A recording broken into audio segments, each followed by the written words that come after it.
Madam licence. Licence तो नहीं है मेरे पास। फाइन भरना पड़ेगा फिर। चलेगा। ठीक है 2000 रुपये निकालो।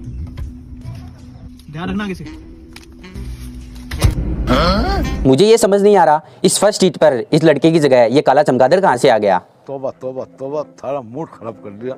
ये अचानक से कैसे बदल गया, इच्छाधारी नागिन है क्या?